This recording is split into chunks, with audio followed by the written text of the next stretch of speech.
I tried to raise the rent on a tenant. It was only about 3%. And the reason that I gave them in the letter for increasing the rent, well, just due to inflation, the prices of everything just kind of go up over time. So, of course, it's just going to keep going up. They left, and that was a really nice couple.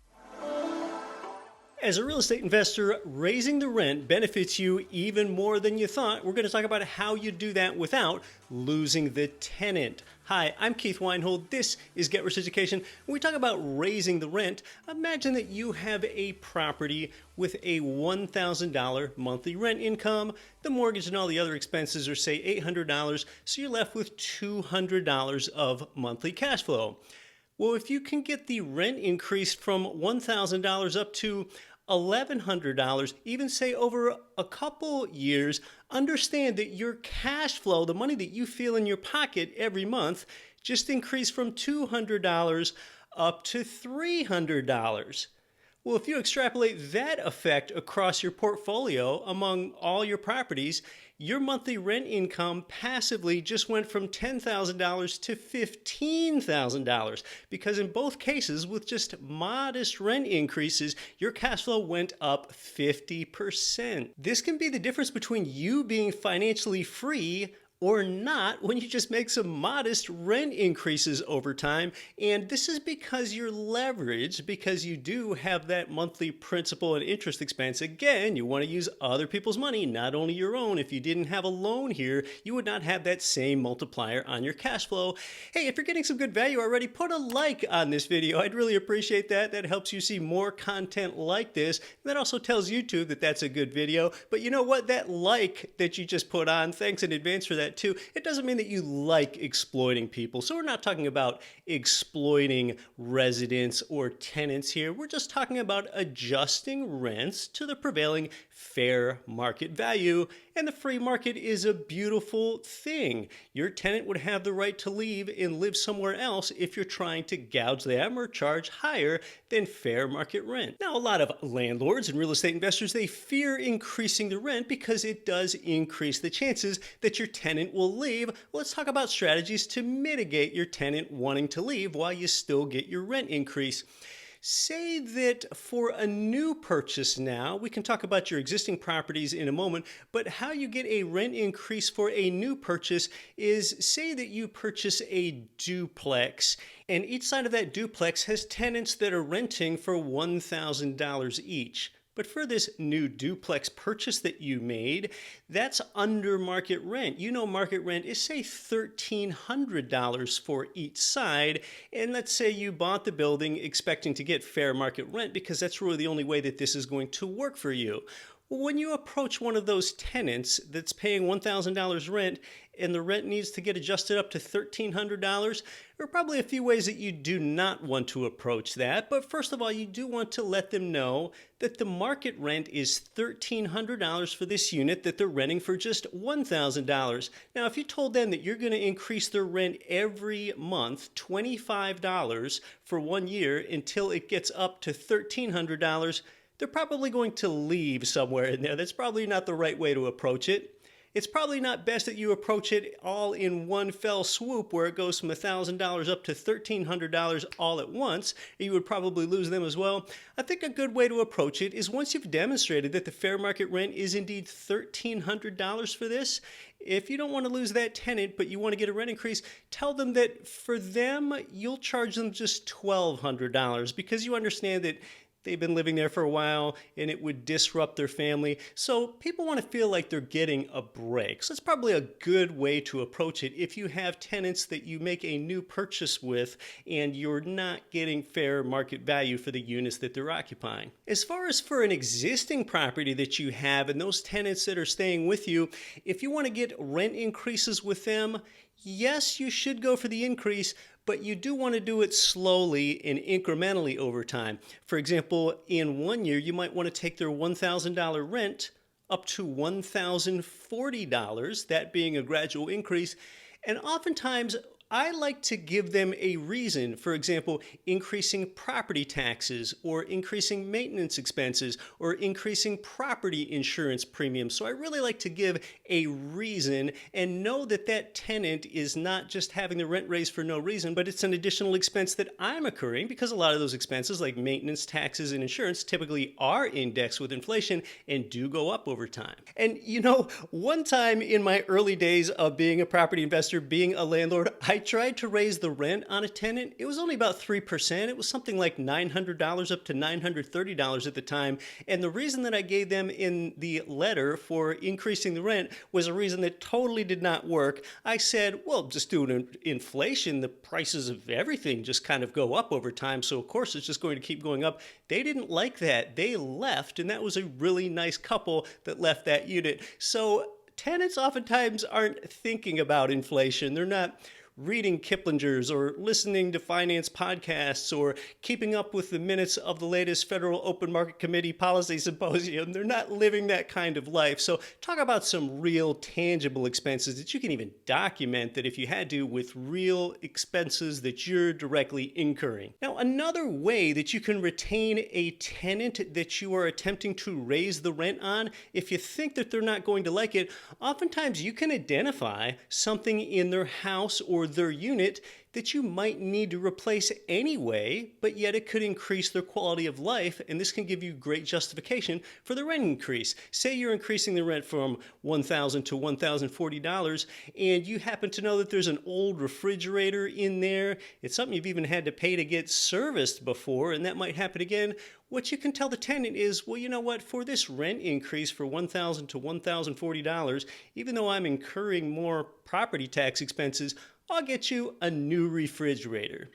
Now that is an expense to you, but you help justify the rent increase, and it's still your refrigerator. They're just using it. So you really got to add an amenity to yourself and your property anyway. Between tenancies is almost certainly the easiest time to raise the rent. If the outgoing tenant that left paid $1,000, well, now this is a time where you can really push it and maybe try to get $1,100, 10% all in one fell swoop as you advertise at that new and higher rate. So getting increases between tenancies can get you a greater increase than it can during tenancies. This can really be a time where you can test the market. Another very easy way to get rent increases over time is, say you've tested that market between tenancies. With your new incoming tenant, you can put right in the lease agreement that there are automatic rent increases every year. I typically write it so that the increase is not any more than 5% in 1 year. And if a tenant knows it's already coming and they agree to that up front, you greatly increase your chances of automatically having the rent raised over time, and then you don't have to go in and ask and wonder whether they're going to stay or not. So go for automatic increases right in the contract. Now you do want to use a written rent increase notice. Put this in writing, make it formal, and the rent increase notice letter could look something much like this. You want to have a date on the letter. You'll also want to state what date the rent increase becomes effective. State that new amount. Optionally, put a reason in the letter. I talked about some reasons earlier, and then you want to go ahead and sign it. And this is a legal notice, so you do want to send it by certified mail. Another thing that you can do here with the letter to increase your chances of getting that rent increase is to simply attach comparable prices. Therefore, that tenant doesn't even have to take their time to go hunt around, and you don't have to wonder if they're going to hunt around and research like properties in the area. You've already done that research for them, attached the research, and basically showed them, hey, if you go looking around and try to move somewhere else, you're going to end up moving and then just paying about the same somewhere else. So do that research for them and attach that to that letter. Another thing you can do to help get rent increases, and this just helps with timely rent payments over time as well, and it really helps you humanize you as the landlord with your tenants, is just simply find a subtle way to let your tenants know, hey, I have a mortgage on this property that I need to pay every month. I found that really worked in my early days of being a landlord, especially even back when I had that first ever owner-occupied fourplex building when I lived in one unit and rented out the other 3 units to tenants on site. They didn't realize that I have a mortgage. Tenants just sometimes have this perception that if they pay you the rent of $1,000, you can just turn around and spend that $1,000 on a vacation or whatever you want. They don't understand that you have a lot of expenses, especially that mortgage. I still remember finding a subtle way to say, yeah, I've taken on almost $300,000 worth of debt with this first fourplex building that I've bought here, and it helped the tenant really understand me and see things from my perspective. I've got real world expenses. A lot of tenants just don't know about that. And there are some limitations here. You don't want to try to break an existing lease. That's not legal. So you want to try to raise the rent with tenants if tenants are on a month by month basis. Or if they're, say, at the 6th month of a 12-month lease, well, you would need to wait another 6 months and honor that existing lease agreement before you could raise the rent. Also understand that in some areas of the United States, although not most, there is something called rent control, where there is a cap, a limit to how much you can increase the rent up to. And you'll only find rent control in the United States these days in parts of New York, New Jersey, Maryland, Washington, D.C., California, and Oregon. Now, oftentimes, whatever 50 states you're in, or Canadian province, or whatever it is, there is also a period where you have to give a certain amount of notice. In a lot of U.S. states, it's 30 days. Sometimes you'll see 45 or 60 days. That notice period where you need to give advance warning of a rent increase coming to tenants. So those are some of the limits. And we talked about the financial benefit to you up front. This can really have an outsized impact on your passive income. Another thing to keep in mind is that think about what happens if you lose a tenant that was only paying $1,000 rent and your new tenant pays substantially more, like $1,200 or $1,300. Well, you know what that says? That probably means you also got a better quality tenant than the one that was only paying $1,000. So the best things to do for you to get an understanding of whether or not you can get rent growth are national reports like Zumper's National Rent Growth Map and graph that you'll see here, where you can see both national and regional trend lines and some metro trend lines as well as what's happening with rent prices in certain markets. That's kind of interesting, but what's really more important to you is what's going on in the exact neighborhood where you have your rental property. And some resources for getting comparable rents of like properties to yours are Zillow, rentometer.com, and just finding out what the neighbors are charging for like tenancies. That is your market. So to review here, when you raise the rent, your cash flow often benefits something like 50%, even on relatively modest increases over time. So there's really an impetus to you doing this.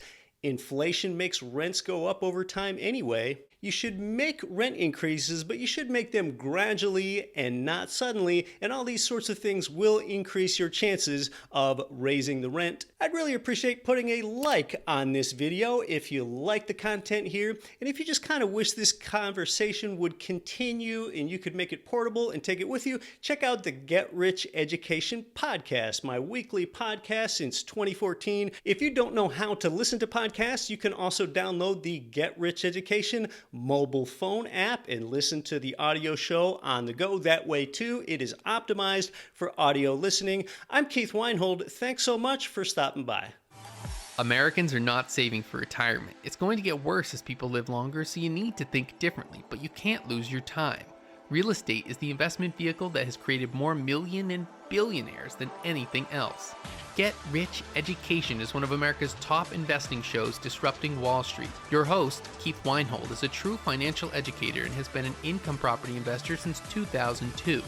Get Rich Education has created millions in passive monthly income for its followers. Now, Keith has a free book, The 7 Money Myths That Are Killing Your Wealth Potential. Get your copy now at getricheducation.com/book. Invest in what produces income for you now and later. Use the link in the description to download for free The 7 Money Myths That Are Killing Your Wealth Potential. Get Rich Education is on every podcasting platform and has its own native iOS and Android apps. Join Get Rich Education Nation to create financial freedom through real estate investing. Subscribe wherever you listen.